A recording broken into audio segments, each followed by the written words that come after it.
Welcome to War Room, the official podcast of the U.S. Army War College online journal, graciously supported by the Army War College Foundation. Please join the conversation at warroom.armywarcollege.edu. We hope you enjoy the program. Make sure not to miss a single podcast and subscribe to A Better Peace, the War Room podcast, at iTunes, Google Play, or your favorite subscription service. The views expressed in this presentation are those of the speakers and do not necessarily reflect those of the U.S. Army War College, U.S. Army, or Department of Defense. Hello and welcome to Better Peace, the War Room podcast. I'm Colonel J.P. Clark, an Army War College professor in the Department of Military Strategy, Planning and Operations, and the editor-in-chief for War Room. As always, we're delighted to have you with us, but particularly so for this special conversation with one of the Army's senior leaders who is literally at the forward edge of implementing the 2022 National Defense Strategy. General Charles Flynn has been the commanding general of U.S. Army Pacific for nearly 2 years. Prior to that, he was the Army's G357, responsible for everything from daily execution of a number of critical missions to plotting out the Army's long-term future, among many other responsibilities. General Flynn was commissioned as an infantryman after graduating from the University of Rhode Island and has served in pretty much every role that you would expect from platoon leader to division commander. General Flynn has also served in various roles in TRADOC, FORSCOM, and the Joint Staff. Though he has spent his share of time in Iraq and Afghanistan, General Flynn has numerous tours in both command and staff positions in the Pacific region, no doubt critical preparation for his current role. General Flynn, thanks for coming all the way to Carlisle and joining us in the War Room. Thanks, JP. I appreciate you having me here today. Yes, sir. So everyone here at the War College, students and faculty, we're always trying to develop a better framework for understanding the world, which is pretty chaotic at any given time these days.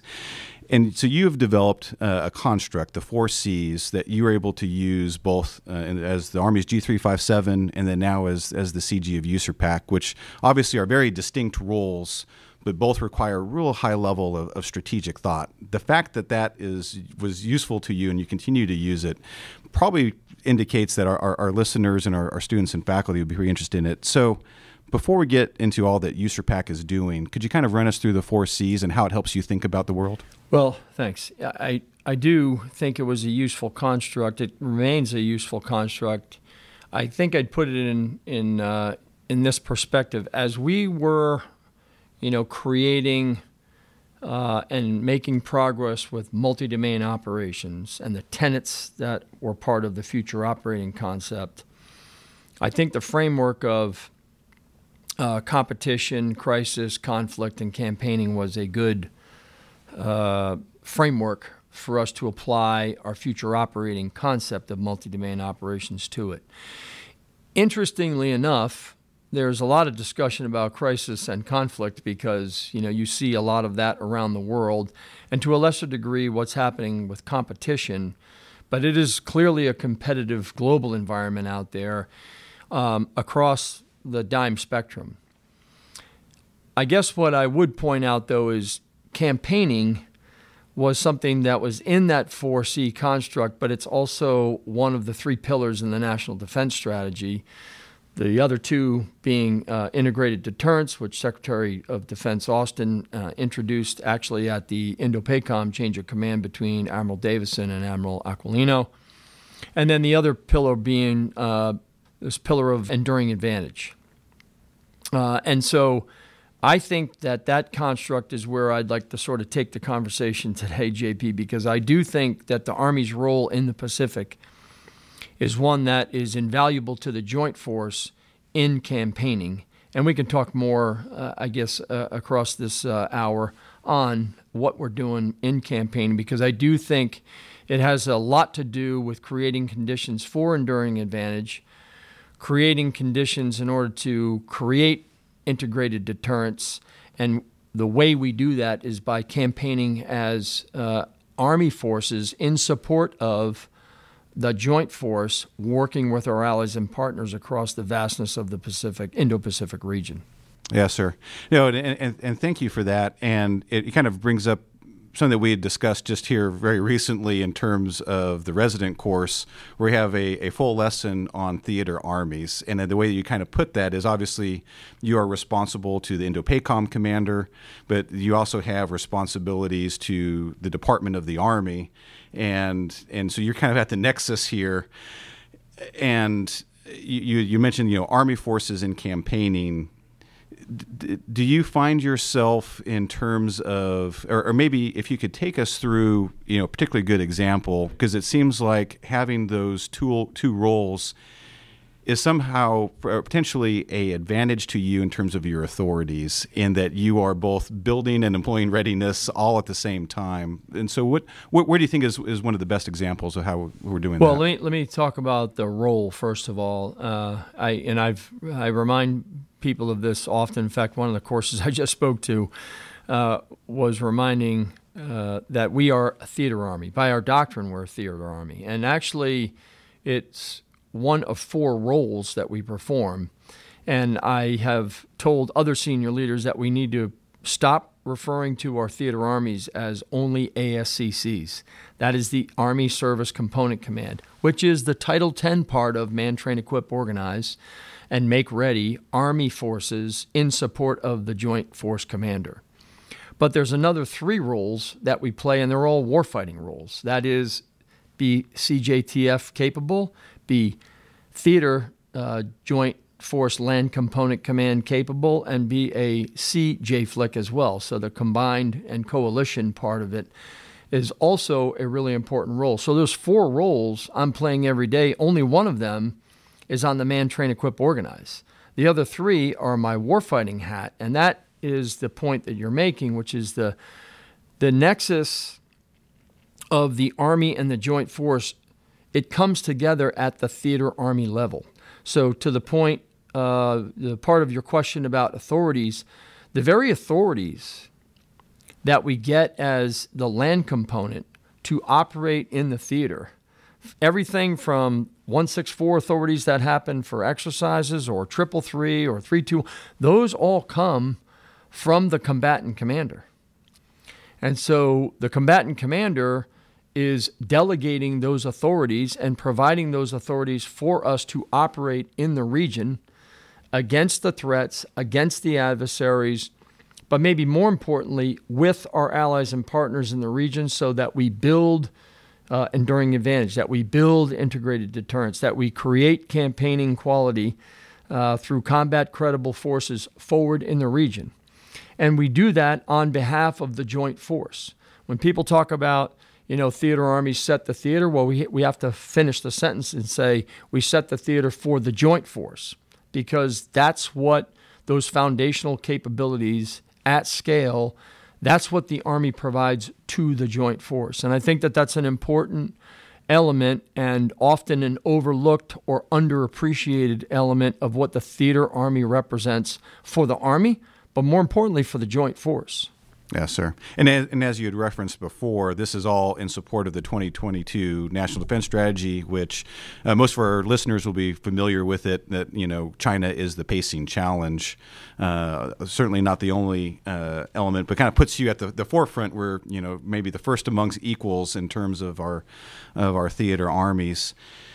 The idea of campaigning and trying to either, prepare for conflict is one part, but also to make sure that we aren't losing, or that our competitors aren't winning without fighting.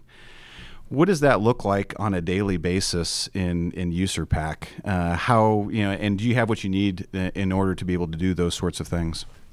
So day to day, what we're trying to do is to sort of create 4 bins of activities through, organizing the force, through warfighting in the region, to wargaming, so we can test and evaluate and assess our plans, and then campaigning, the things that we do day to day in support of the National Defense Strategy. So I think there's really 3 large, I'll say, sort of special initiatives that we have underway in U.S. Army Pacific in support of campaigning, in support of the joint force, and really in support of those 3 pillars within the National Defense Strategy. So the first thing that we're doing is the Joint Pacific Multinational Readiness Center. So this is training at the Regional Combat Training Center to generate readiness, to generate interoperability, and to generate our forces. And then what we're doing in the second part of our initiatives is we're then, after generating that readiness in the Hawaii or Alaskan campuses of our training center, we're projecting that combat credible force into the region on Operation Pathways. And Operation Pathways is our operational approach to campaign. And it is campaigning forward in the region, and it really is the sum of 4 parts that make up integrated deterrence. So when I talk to my subordinate commanders, I talk to them that integrated deterrence means the sum of these 4 parts: capabilities, posture, messaging, and will. And so that capability is bringing those capabilities that the Army has at scale, foundational capabilities through all the warfighting functions, and we put combat credible forces west of the international date line, on the Asian continent, on the first island chain, on the second island chain, throughout Southeast Asia. We posture those forces, the second part of this equation. We posture those forces in support of our allies and partners. And what we're doing by bringing capabilities and posture forward is we're really doing 3 things. We're increasing our interoperability with our allies and partners and increasing their confidence. The second thing that we're doing is we're increasing our joint readiness, training and operating as a joint force. And then the third thing we're doing is we're denying the PRC key terrain, both human and physical. The third part of this is actually messaging or signaling what we're doing in the region, right? Demonstrating in the information space the value of those land forces and the value of the joint force and the value of the positional advantage that we gain by operating in and amongst all these nations with our allies and partners and the network of allies and partners that is the greatest counterweight to the PRC. And then the last thing is will. And will, in my view, is best demonstrated by putting, our sons and daughters on the ground, working with our allies and partners in a sovereign country at their invitation and with their consent to do all of the things that I just described. And so, in my view, that is the benefit of what the Theater Army and the Land Power Network provides the joint force day to day, and that is effectively the second part of what we're doing. The third part of what we're doing, so the first part being JPMRC, the second part being Operation Pathways, the third part being what we're trying to create is joint interior lines. We're trying to get combat credible forces forward, again, on the first island chain, on the Asian continent, so that we can affect the time and space of our adversaries, but maybe more importantly is to extend our indications and warnings time and to expand the battle space, if you will, or at least expand the challenges associated with these adversaries. That being the PRC, that being North Korea, that's being Russia, and any other emerging threats that appear out there day to day. And so those are really the 3, I'll say, special initiatives that we have underway in the Pacific. A regional combat training center by the way of Joint Pacific Multinational Readiness Center, Operation Pathways, which is our operational approach and our campaigning in the theater, and then the third thing is joint interior lines to really set the theater for the joint force, so we can deny and deter this war from occurring. Yes, sir. And I'd like to go back to the wargaming in a second, because you hit on something obviously we're doing right now as we're in our joint overmatch week here at the War College. But before that, as you mentioned, will, what has been the change in the tenor? Because I think that obviously the Russian invasion of Ukraine and Ukraine's resistance to this point has really brought out the point of the importance of will as an intangible factor. Has it changed the mood within the Pacific Theater at all as various allies and partners have been watching this play out? Well, in my view, it has. I think that some of the things that the PRC has done from the post Speaker Pelosi visit. And those irresponsible, behaviors, the recent incident with the balloon. I think that, the region and a number of the allies and partners in the region recognize that irresponsible behavior. I guess what I'd say, JP, is that what I see more of, and I think I'll cite a few examples here to highlight it, but what I've seen more of in my time coming back into the region since 21 is there is a sense of unity and collective commitment by a number of countries in the region that see some of that irresponsible behavior and some of the coercive, what I've referred to before publicly as an insidious and incremental approach by the PRC. I think they see that, and they are more willing to operate in different ways with us and taking actions in support of that. So let me give you a couple of examples. I think that there's been a dramatic change in the Republic of Korea. I think the administration changed there, and what they're doing by way of increasing the scale, scope, complexity of the training on the peninsula has been profound. I'll jump over to Japan very quickly. Their national security documents, their doubling of their defense budget, their investment in counterstrike, their requirement to now build a joint headquarters, and just the way at least the ground self-defense forces are training, rehearsing, exercising with the U.S. Army and the U.S. Marine Corps. I would say the whole joint force has been really extraordinary. I'll jump down to the Philippines. I think that the new administration there, some of the new strategic guidance that they've gotten, I think the work that is going on between the U.S. and the Philippines on the Enhanced Defense Cooperation Agreement sites across the Philippines. This year, we're about to have the largest Balikatan and Salakanib exercises in the Philippines. Then I'll jump down to Australia.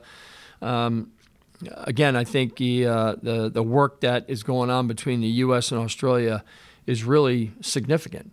At least on the Army side, they are really have been making decisions to invest in the combined arms, ground, and air maneuver of the U.S. Army, to the point where I think it was General Angus Campbell, the CHOD, down there over a year ago when we were talking. He said, Charlie, we're really talking beyond interoperability. We're talking about interchangeability. And so I think that kind of sentiment, at least in those four countries, has been a change that I've seen in the region. I'll go to a couple others.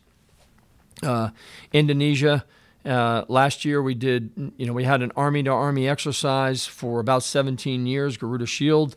It turned into a 14-country multilateral, multinational exercise in Indonesia. And again, we're on a path this year to do something exactly the same with about 14 or 15 countries. So going into this year in 23, I think it's really important for us to pay attention to two things.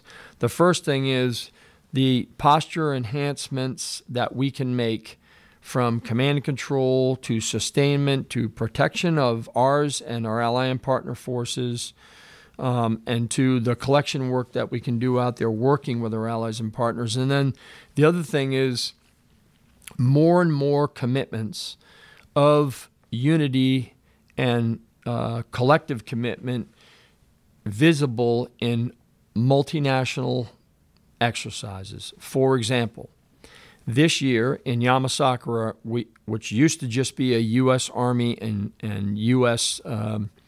Japanese Ground Self-Defense Force exercise, this year it will have an Australian division. It will likely have a Philippine division. It will have a U.S. Army division, a Marine Corps Division, and it'll also exercise the Ground Component Commander, the GCC headquarters of the Japanese Ground Self-Defense Forces, and all 4 of their territorial armies, which is a kind of a division equivalent. So again, I could talk probably for 30 minutes on just the indications that I see on that kind of unity and collective commitment coming together, and I think that's been invaluable. Yes, sir. Well, and what that kind of brings to mind, some of those examples, particularly General Campbell's comment, but all the examples that you were laying out, and that these are real difficult exercises aimed at building interoperability, not simply a photo op with a lot of different uniforms at the end. That's right. Some of the naysayers of the national defense strategy, as they talk about integrated deterrence and inclusion of allies and partners, sometimes they say, well, just because you say allies and partners, that doesn't make anything happen on the ground. I think that some of the examples you're giving is that is actually the hard yards that is required in order to make allies and partners part of integrated deterrence. Yeah, that's exactly right. I mean, I know it's, sometimes it's kind of this, well, we've been doing it a long time. What do you have to show for it? And I think that, 14 nations coming together in Garuda Shield last year. Oh, by the way, this is the day after China did what they did with the quasi-blockade and the missile strikes in and around Taiwan. So, I mean, I was down in Australia the next day because I moved from Indonesia to Australia, and on the TV in the morning news, the first story was on what the Chinese had done around Taiwan in response to Speaker Pelosi. The next one was actually, because the Australians were participating in Garuda Shield, the next story was 14 nations coming together in Indonesia, and I was part of the press conference where we were talking about unity and collective commitment. So, there just shows you the bookends of, what was happening in early August of this past year. 14 nations coming together, and what do we illustrate? Unity and collective commitment and responsible behavior. The Chinese, response to Speaker Pelosi in Taiwan, irresponsible behavior. Yes, sir. Now, returning real briefly to the wargaming, I know that you've been kind of at the forefront of the Unified Pacific and Pacific Winds. There's been a lot that's been going on. As I led in, and for some of our listeners who are not familiar with the War College curriculum, the capstone to our military strategy and campaigning course is a exercise called Joint Overmatch, which takes place in the Pacific.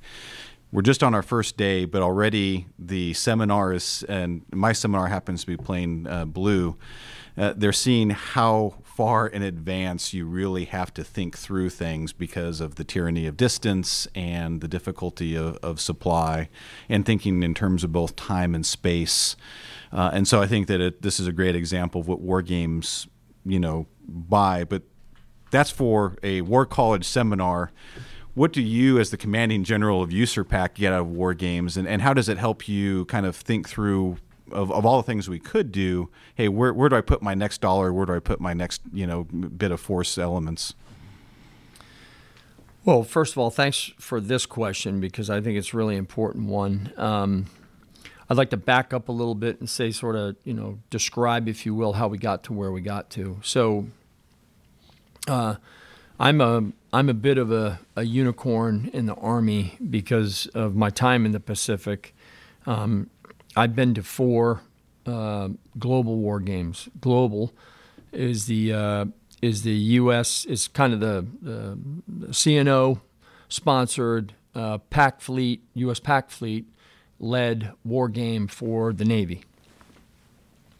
As you know, or some of our listeners know, the Army had, for many years, they had the Unified series, which went a little dormant during the COVID years. So when we came out of COVID, I was in the Pacific. I went to Global, the Global War Game in Newport in November of 21, and it dawned on me that we needed to partner with the U.S. Navy and the Global War Game, and so this was where Unified Pacific became our partner wargaming effort with the Navy's Global. The idea here is with Pacific Fleet's Global and U.S. Army Pacific's Unified Pacific War Game Series, we've actually created conditions where we have a joint campaign of learning between, the two forces that are going to play an enormously important role. Not that, the JFAC and GIFSOC and other capabilities will not, but it's just the point that we now have a campaign of learning using two sizable war games, global being the Navy's and Unified Pacific being the Army. And I went to Admiral Paparo, the PAC Fleet Commander, and I said, look, when we finish global in Newport, can you give me those ending conditions and I'll start our war game there? Well, that's what we did. And last year's war game, we identified and validated 7 gaps. In those gaps, of course, they inform Army force design and force development. And obviously, those 7 gaps required further study, of which we're doing this year. I'll just kind of rattle off the 7 gaps. So the first one was we needed to counter the PLA's mass and interior lines. The second one was joint interoperability and converging effects. We needed to figure out a better way to do that. Intelligence support to joint targeting was the third one. Joint theater logistics and sustainment. The fifth one was joint protection and survivability. The sixth one was strengthening and leveraging allies and partners in the network that we have there in the region. The last one is posturing for integrated deterrence and joint campaigning. I think what's important is that we took from those 7 last year and we're doing 2, I'll call them micro or mini war games. The first one we just did in the first week of January on indications and warnings and intel support to joint targeting. And the next one we're going to do in the first week of April is on joint contested logistics. Again, those were 4 insights that we gained of the 7. Those 2 insights of the 7 that we're wargaming on this year. The idea, JP, is to then take the results of those 2 war games on intelligence and logistics, put a summary of insights and lessons from the war games together in June, July, hand that off to the Navy, and then the Navy takes that into its global war game this fall. And so the point being, we now have this sort of continual wargaming effort. And why is this important? It's important because what we're doing in these war games ought to test and validate our operational design and our plans. And where we see disconnects, where we see gaps, where we see capabilities that we need to develop out, that should inform back to each of the services what we need to do. I mean, that's the whole point to doing these war games, is to test, validate, design, force structure, programming, budgeting, plans, and you name it. And so I'm really excited about it because now we actually have a annual campaign of learning that's going on between the 2 services, led by 2 component commands in support of a combatant command, supported by the Navy and the Army. And of course, the Joint Force comes to these things because it's our annual 100 yards that we gotta go and score every year. So it's a good thing. Yes, sir. Well, and that was a heck of a list of 7 gaps, and I can see why you would want to take a few at the time. And logistics and intelligence probably makes a lot of sense. At least what we're discovering here at the within Joint Overmatch for good places to start.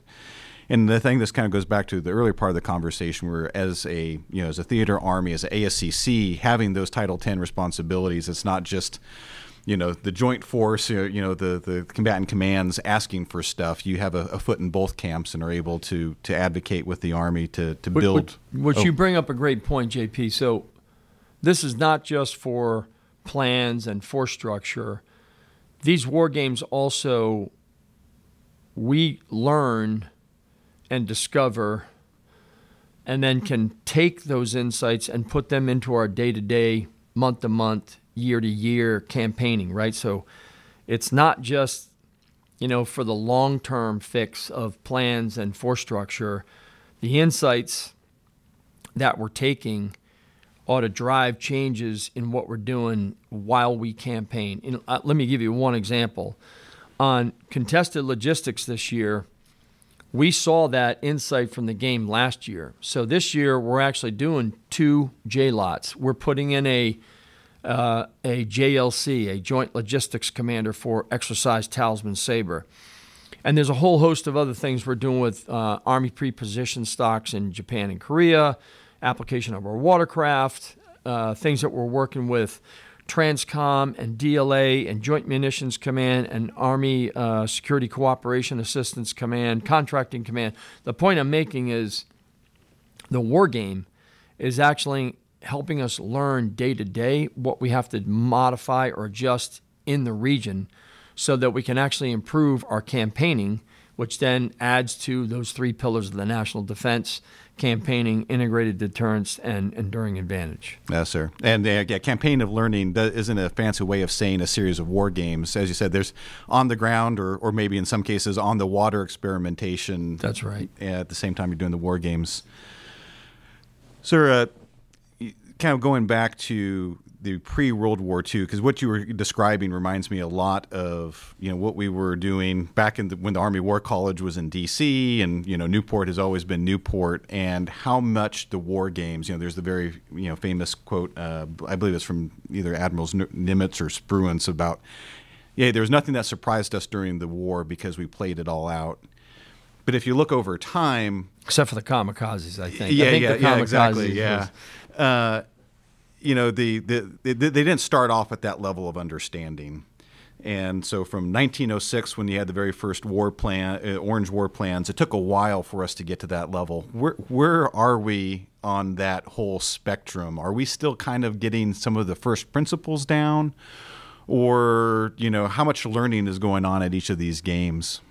Well, I think there's a ton of learning going on. I guess what... as a former alumni of Joint Forces Command, and I spent, 2 years as a trainer on the deployable training team, going around to all of the combatant commands and basically certifying all the JTFs across each of the COCOMs. Of course, this is, the late 90s when, we were doing this, but we no longer have that. And so where we are, and then you add in, 20 years of counterinsurgency in the Middle East. And so we are where we are. And I think one thing that's really vital to what we're doing in the Indo-Pacific is, and part of this wargaming is part of that, is, this gives us a way to not only improve our planning and force development, it also gives us the ability to look at a scenario and to really surface those very hard problems that we're going to be confronted with. And I think what's important in this work is that we have to be very thoughtful and create an environment where we are thinking deeply about how we intend to operate, how we intend to fight, how we intend to, at the operational level of war, win, and create conditions where we can first prevent and deter this war from happening. I mean, as I sit here today, there's a terrible outcome in Europe, and the carnage and wreckage, at 1 year into it, is unfortunate. And you could probably use a stronger word to describe it, but it's terrible. And I think that by us wargaming and thinking and planning and preparing and then taking the insights from those war games and going out and rehearsing and experimenting and learning and succeeding and failing so that we grow from it as a joint force, my view on that is the sum total of that would be a way for us to stop this war from happening and prevent it and deter it, because we're going to need to show strength. And I think we're going to show strength by learning and growing and operating as a joint force so that we can increase interoperability of our allies and partners and their confidence in us and them, and in them with us. We need to increase our joint readiness, and this wargaming gives us the ability to do things with the joint force that I think allow us to increase our proficiency and skill level as a joint force. And then the last thing is, as I mentioned earlier, is just I think that the fight in the Indo-Pacific is about terrain. It's about decisive terrain, and it's about terrain that controls many of the choke points across that region. And we have to find creative ways to deny the PRC that key terrain. That key terrain, and it's not just the physical terrain, it's the human terrain that is living on that physical terrain, and is really what these nations and their militaries are wanting to do for their people and for their government, which is to protect their national sovereignty. Yes, sir. No, that is a good place to kind of draw this conversation to a close. And as you said, the recent war game conducted by CSIS shows that even if you win, it's far preferable to actually have deterred the war than to actually have gone through, because there would be a lot of destruction even in a victory. But, last word to you, sir. Anything you want to offer our listeners, particularly if they're interested, they want to get out to the Pacific, how should they prepare themselves to play a role in this? Well, I think, in my view, I think that continuing to read our history, continuing to read about the challenges that we're confronted with in the Pacific. I mean, as I sit here, I'm not an economist. I'm not a diplomat. I'm not a specialist on information.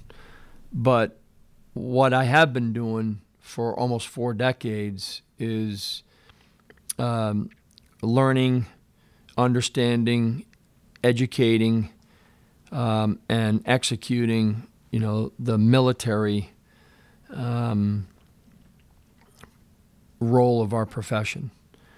And when I look at the rise, the military modernization, reorganization, and the training and the rehearsing that the PRC is doing, my command, my obligation, my responsibility on behalf of the Army and the Indo-Pacific Command Commander, who works for the Secretary of Defense and the President,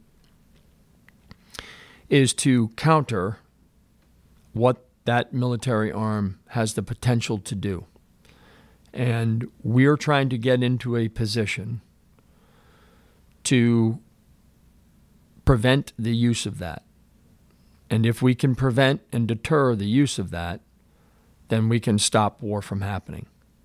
And I think the goal, at least everyone's goal in the region, and I know it's ours as well, is to have no war.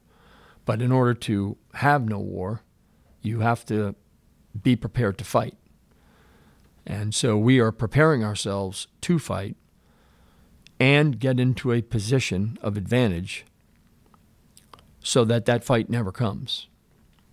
And I think that's, sort of my solemn obligation to my soldiers and my command and my commander and to the National Command Authority. And I'm going to do everything I possibly can for the time that I remain in uniform to prevent this war from happening. I think the last point I'd make, JP, is that we have to live in the future, and that's where leaders have to spend all of their time. And the decisions, the actions, the initiatives that we're putting in place right now are going to stay and have an effect well past my time. And so I don't feel responsible for just today. I feel responsible for the next 5 to 10 years, because no decision is a decision. And so what I'm trying to do is make as many decisions as I possibly can to get into a place where we can deter this from happening. And if we can deter it from happening, then everyone and every nation can feel the effects of a free and open Indo-Pacific.